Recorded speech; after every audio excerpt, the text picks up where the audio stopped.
Hola, hoy nos vamos a meter de lleno, en un momento que partió en dos a todo un imperio de fe. Hablamos, claro, del gran cisma de 1054, esa división que, bueno, cambió el cristianismo para siempre. Y aquí está la gran pregunta, ¿no? ¿Cómo es posible que una sola fe, una sola creencia, terminara convirtiéndose en dos iglesias que por casi 1000 años, bueno, prácticamente ni se hablaron? Es que esto no fue algo de un día para otro, ¿eh? Fue como una olla a presión que se fue calentando durante siglos, con tensiones, malentendidos, diferencias que se iban acumulando sin parar. ¿Cómo se llegó a ese punto? Venga, vamos a desentrañarlo juntos.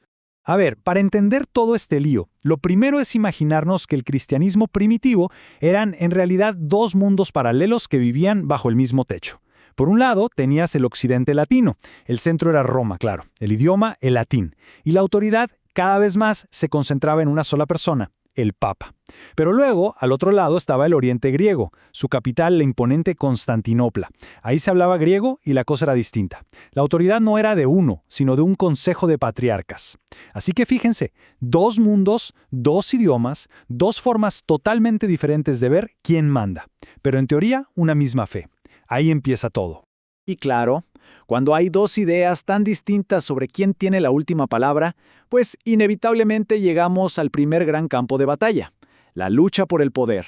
Y ojo, esto es súper importante que quede claro, el cisma del 1054 no fue un portazo repentino, para nada, fue el resultado de un distanciamiento lentísimo, una grieta que empezó a abrirse 700 años antes. Imaginen eso, siglos de pequeñas y grandes tensiones que poquito a poco hicieron que la brecha se volviera, pues, insuperable. En el lado occidental, la idea era muy clara, muy vertical. La llamaban la primacía papal. Y esto, en pocas palabras, significaba que la Iglesia debía funcionar como una monarquía, con el Papa como rey absoluto. Él no era solo un obispo más, ni siquiera el más importante, no. Era el obispo, con poder sobre todos los demás, la autoridad final en la tierra. La idea era que Roma era la madre de todas las iglesias, y su obispo, el Papa, era el padre de todos los cristianos. Pero si cruzábamos al oriente, el panorama era completamente distinto. Su visión chocaba de frente con la de Roma. Para ellos, la autoridad no podía estar en una sola persona. ¡Imposible! Tenía que estar en el consenso, en la decisión conjunta de los 5 grandes centros de la cristiandad: Roma, Constantinopla, Alejandría, Antioquía y Jerusalén. Sí, le daban al obispo de Roma un lugar de honor. Lo llamaban el primero entre iguales. Pero una cosa era el honor y otra muy distinta era tener autoridad para mandar sobre ellos o cambiar la doctrina por su cuenta. Para Oriente, la iglesia era como una orquesta con varios directores, no un solista. Ok, pero entonces la pregunta es, ¿por qué estas dos visiones tan opuestas? ¿De dónde salieron? Bueno, pues la respuesta está en la historia, en cómo evolucionó el mundo en cada lado. A ver, en Occidente, el Imperio Romano se vino abajo, ¿verdad? Se desmoronó. Y en medio de todo ese caos, ¿quién quedó como la única figura de autoridad, de estabilidad? El Papa. Llenó un vacío de poder gigantesco, no solo espiritual, sino también político. Pero en Oriente, la historia fue otra. El Imperio Romano no cayó, solo se transformó en el Imperio Bizantino. El emperador seguía ahí, fuerte y claro, y tenía un control enorme sobre la iglesia. De hecho, era el emperador quien a menudo convocaba a los concilios. Así que la relación iglesia-estado era totalmente diferente. Y miren, hay una cita de un papa, Pascual II, que aunque es un poquito posterior al cisma, resume la mentalidad de Roma a la perfección.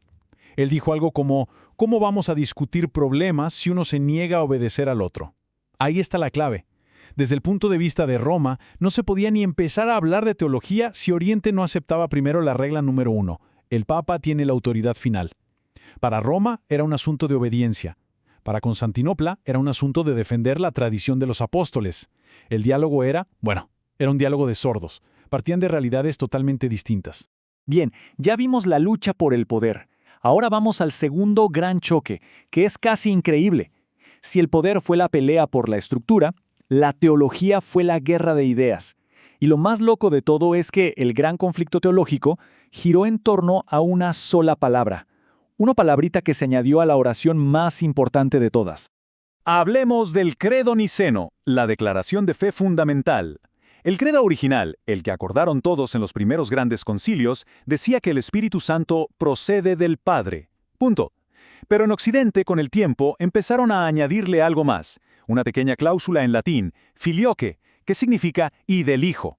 Así que el credo en Occidente pasó a decir que el Espíritu Santo procede del Padre y del Hijo. Suena un detalle minúsculo, ¿verdad? Pues para la Iglesia Oriental, esta simple adición fue una bomba atómica teológica. Y la gente de Oriente se opuso con todo. Su queja se basaba en 3 puntos clave y son súper lógicos si lo pensamos desde su perspectiva. Primero, fue un acto unilateral. O sea, Roma cambió el credo de toda la cristiandad sin preguntarles, sin hacer un concilio general como se había hecho siempre. Segundo, para ellos, esto era pisotear la autoridad de esos primeros concilios que consideraban sagrados e intocables. Y tercero, y no menos importante, para ellos la idea teológica era incorrecta. Creían que alteraba la naturaleza misma de la Trinidad. Así que no era solo un error de procedimiento, era una usurpación de poder y una herejía. Pero, ¿saben qué?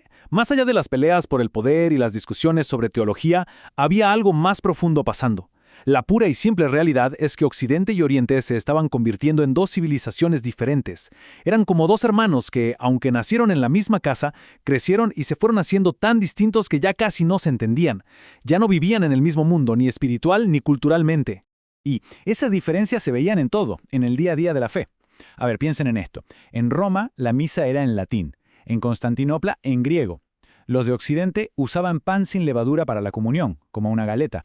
Los de Oriente, pan con levadura, pan de verdad. En el oeste se impuso que los sacerdotes no podían casarse, el celibato. En el este, un hombre casado podía perfectamente ser sacerdote.